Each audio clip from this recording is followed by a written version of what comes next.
पुरी रे रथयात्रा सरी जाए किंतु जगतसिंहपुर जिलार गड़कुजंग सुभद्रा क्षेत्र में सेतबेले आरंभ हुए भक्तिर महापर्व। एठारे पालन कराए नियारा बासी रथयात्रा। ଏହି ପରମ୍ପରା ପଛରେ ରହିଛି ଶ୍ରୀ ଜଗନ୍ନାଥଙ୍କ ଲୀଳା, ଇତିହାସ, ଲୋକବିଶ୍ୱାସ ଓ ଭକ୍ତିର ଅନନ୍ୟ ସଙ୍ଗ। ଦେଖନ୍ତୁ ଏହି ସ୍ୱତନ୍ତ୍ର ରିପୋର୍ଟ। ଏ କ୍ଷେତ୍ରରେ ପରମ୍ପରା ଅନନ୍ୟ ଆଉ ଇତିହାସ ରୋମାଞ୍ଚକର। ଲୋକବିଶ୍ୱାସ ଅନୁଯାୟୀ କଳା ପାହାଡ଼ଙ୍କ ଆକ୍ରମଣ ସମୟରେ ମହାପ୍ରଭୁଙ୍କ ବ୍ରହ୍ମକୁ ସୁରକ୍ଷିତ ରଖିବା ପାଇଁ ସେବକମାନେ ବିଭିନ୍ନ ସ୍ଥାନକୁ ନେଇଯାଇଥିଲେ। ପରେ ବିଶ୍ୱର ମହାନ୍ତି ଅର୍ଦ୍ଧଦଗ୍ଧ ମୂର୍ତ୍ତିରୁ ବ୍ରହ୍ମ ସଂଗ୍ରହ କରି ମୃଦଙ୍ଗ ଭିତରେ ରଖି ସମୁଦ୍ର ପଥରେ ଆସୁଥିବା ବେଳେ ଗଡ଼କୁଜଙ୍ଗର କୁଞ୍ଜବନରେ ଅଟକି ଯାଇଥିଲେ। ସ୍ଥାନୀୟ ପ୍ରଚଳିତ କଥା ଅନୁସାରେ ଏଠାରେ ଶୂନ୍ୟପାଣି ହେବା ପରେ ବ୍ରହ୍ମଙ୍କ ପୂଜା ଆରମ୍ଭ ହୋଇଥିଲା। ପରେ ରାଜା ରାମଚନ୍ଦ୍ର ଦେବ ସ୍ୱପ୍ନାଦେଶ ପାଇଁ ବ୍ରହ୍ମଙ୍କୁ ପୁରୀକୁ ନେଇ ଯାଇଥିଲେ।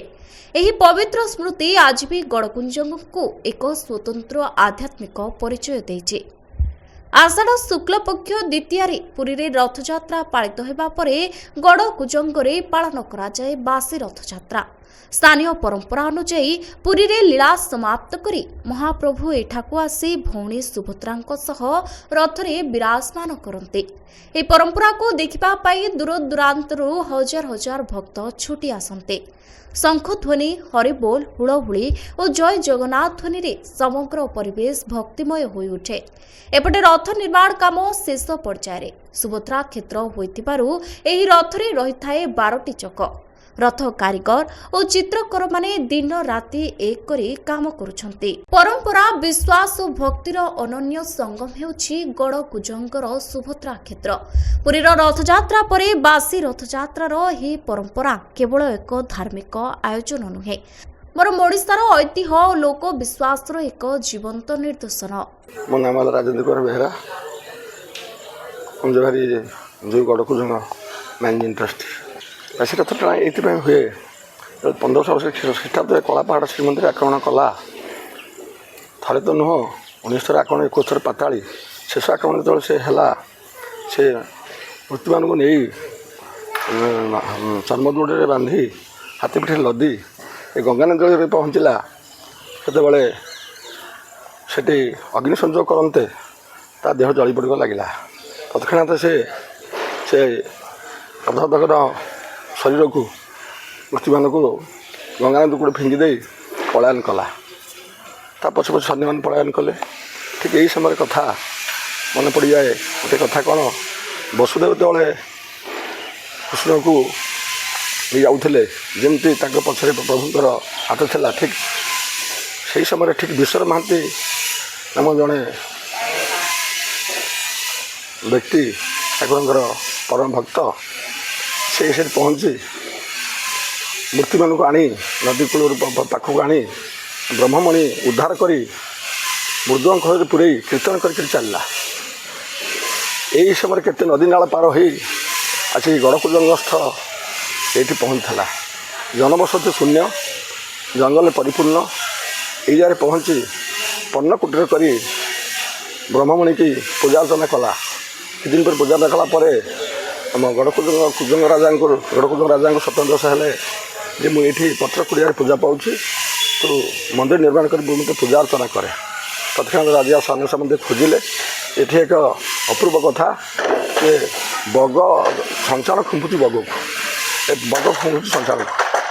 ତେଣୁ ଏଠି ବୀର ମାଟି, ପବିତ୍ର ମାଟି, এই ମାଟିରେ ହିଁ ମନ୍ଦିର ନିର୍ମାଣ କରିବା ପାଇଁ ରାଜା ପ୍ରସ୍ତୁତ ହେଲେ। ସେତେବେଳେ କମ୍ୟୁନିକେସନ୍ ସୁବିଧା ନଥିଲା।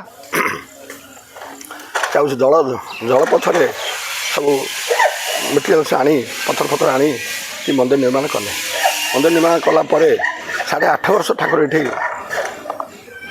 ସେବା ପୂଜା ପାଇଛନ୍ତି। ଏହି ସମୟ ଭିତରେ ପୁରୀ ଗଜପତି ଦ୍ୱିତୀୟ ରାମଚନ୍ଦ୍ର ଦେବ ସମୟର କଥା। ସେ ତ ରାଜା ଥିଲେ, ସେ ପରମ ଭକ୍ତ ଥିଲେ। ସେ ସବୁଦିନ ଠାକୁରଙ୍କ ବାବଦରେ କହିକି ଆଖିରୁ ଅସୁରଗତ ହେଉଥିଲା।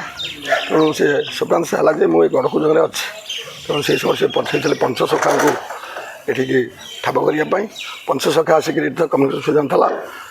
ଅନ୍ତପୁର କୁଜଙ୍ଗ ଯେଉଁଠି, ସେଠି ରହିଲେ। ସେଠି ତାଙ୍କ ନାମରେ ଗାଁ ନାଁ ସବୁ ସେଠି ଅବସ୍ଥିତ ହେଇଛି। ସେଠୁ ଜାଣିଲେ ଯେ 16 ଗଡ଼କୁଜଙ୍ଗ, ସେଠି ଠାକୁର ଅଛନ୍ତି। ପଞ୍ଚସଖା ଖବର ଦେଲା ପରେ ନିଜେ ଆନନ୍ଦଦେବ ଜଳପଥରେ ଆସି ଏଠି ପହଞ୍ଚିଥିଲେ।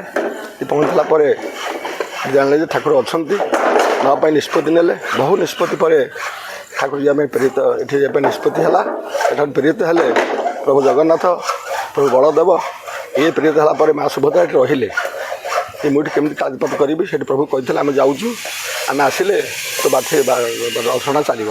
ତେଣୁ ପରମ୍ପରା ଅନୁସାରେ ବାସି ରଥଟଣାର ଭାବରେ କାମ ହେଇ ଚାଲିଛି। ଧୀରେନ୍ଦ୍ର ବେହେରା, ଗଡ଼କୁଜଙ୍ଗ ମାଟି ପୀଠରେ ତ ଏକ ସ୍ୱତନ୍ତ୍ର ପୀଠ।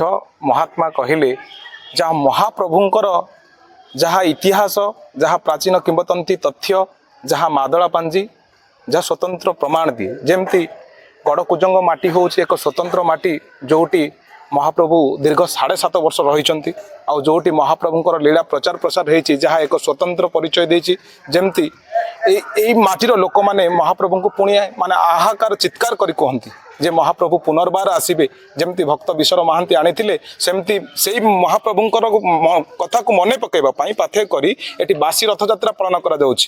ଆଉ ସେ ବାସି ରଥ କଥା କହିଲେ, ଯେତେବେଳେ ମଲ୍ଲିକ ଷଣ୍ଢ ଥିଲେ, ରାଜା ଥିଲେ, ସେତେବେଳେ ସେଇ ସମୟରେ ଯେତେବେଳେ ମହାପ୍ରଭୁ ଏଠି ଦୀର୍ଘ 7.5 ବର୍ଷ ରହିଥିଲେ, ପରବର୍ତ୍ତୀ ସମୟରେ ଖୋର୍ଦ୍ଧାଗଡ଼ର ରାଜା ଦ୍ୱିତୀୟ ରାମଚନ୍ଦ୍ର ଦେବଙ୍କ ସମୟରେ ମଧ୍ୟ ଯେତେବେଳେ ସ୍ଥାନାନ୍ତରିତ ହେଲେ ଶ୍ରୀକ୍ଷେତ୍ରକୁ, ଯେତେବେଳେ ଆଗମନ ହେଉଥିଲେ ମହାପ୍ରଭୁ, ସେହି ସମୟରେ ଲୋକମାନଙ୍କର ଅନୁରୋଧ ଥିଲା, ଲୋକମାନଙ୍କର ଗୋଟେ ବିଷାଦ ଭାବନା ଥିଲା ଯେ ମହାପ୍ରଭୁଙ୍କର ଏଠି ଯେହେତୁ ବ୍ରହ୍ମ ରହିଥିଲା, ସେ କ୍ଷେତ୍ରରେ ପୁନର୍ବାର ପୂଜା ପାଆନ୍ତୁ ବୋଲି ସେଥିପାଇଁ ସୁଭଦ୍ରା କ୍ଷେତ୍ର ନାମରେ ନାମିତ କରାଯାଇଛି। ତଥ୍ୟ ଦେଖିବାକୁ ଗଲେ ଏଠି ଶ୍ରୀକ୍ଷେତ୍ରରେ ଶ୍ରୀଜଗନ୍ନାଥ ଗଡ଼କୁଜଙ୍ଗରେ କୁଞ୍ଜ ବିହାରୀ ନାମରେ ଖ୍ୟାତ।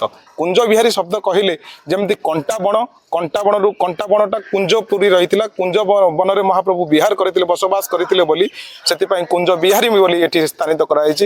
କୁଞ୍ଜ ବିହାରୀ ନାମ ରଖାଯାଇଛି ମହାପ୍ରଭୁଙ୍କର, ଯେମିତି କଣ୍ଟାବଣରେ ବିହାର କରିଥିଲେ। ଯେମିତି ମୁଁ କହିବାର କଥା ଦେଖନ୍ତୁ ଆଜ୍ଞା, ଯେ ଶ୍ରୀକ୍ଷେତ୍ରରେ 2ଟି ଷଣ୍ଢ, ଲଗା ପଘା ନାଇଁ ଭାରି ଦୁର୍ଦ୍ଦଣ୍ଡ, ଶ୍ରୀକ୍ଷେତ୍ରରେ 2ଟି ଷଣ୍ଢ, ଆଉ ଷଣ୍ଢ ଦୁହିଁ ଦେଉଳେଛନ୍ତି, ଅନ୍ନ ଡାଲି ନୀତି ଖାଆନ୍ତି, 60 ପଉଟି 56 ଭୋଗକୁ ଚଳୁ କରିଦିଅନ୍ତି ଲଗେଇ ତୁଣ୍ଡ, ଶ୍ରୀକ୍ଷେତ୍ରରେ 2ଟି ଷଣ୍ଢ। କିନ୍ତୁ ଏ ମାଟିରେ ଯେଉଁ ଭଦ୍ରା ମା ଭଗବତୀ ମା ସୁଭଦ୍ରା ଅଛନ୍ତି, ସ୍ୱତନ୍ତ୍ର ଭାବରେ ତାଙ୍କର ଏକ ଯେଉଁଟା ରହିଛି ପ୍ରାମାଣିକ ଯେଉଁଟା ତଥ୍ୟ ଦିଆଯାଏ ଯେ ମା ଭଦ୍ରାଙ୍କର ବହୁତ କୃପା ଏ ମାଟି ଉପରେ ଅଛି, ଯାହା ବାଣୀକ୍ଷେତ୍ର ସୁଭଦ୍ରା କ୍ଷେତ୍ର ନାମରେ ନାମିତ ହୋଇଛି।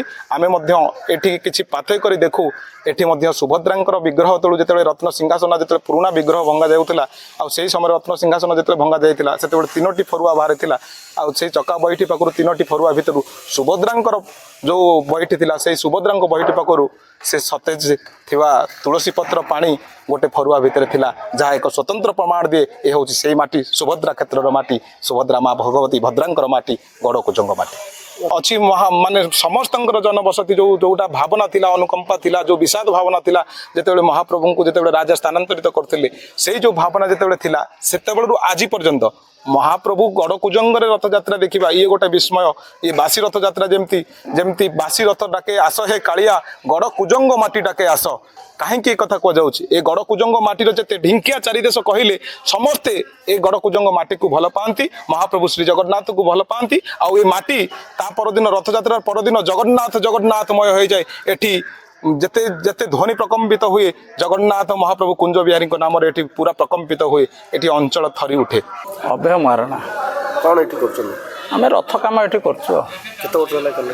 ହଁ, ଆମର ଏଇଠି 15 ବର୍ଷ ହେଲା ଆମେ ଏଠି ଦାୟିତ୍ୱରେ ରଥ କାମ କରୁଛୁ। ଆଗରୁ ସବୁ କରୁଥିଲେ ଯିଏ ଯେମିତି, କିନ୍ତୁ ଏବେ ଆମେ 15 ବର୍ଷ ହେଲା ଦାୟିତ୍ୱରେ କରୁଛୁ।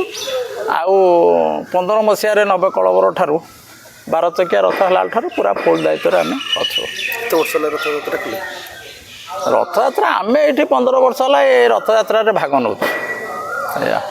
କେତେ କାରିଗରୀ ଲାଗିଛନ୍ତି? କାରିଗର ଆମର ନିହାତି 15ରୁ 20 ଜଣ କାରିଗର ଏଠି ସବୁବେଳେ କାମ କରୁଛନ୍ତି।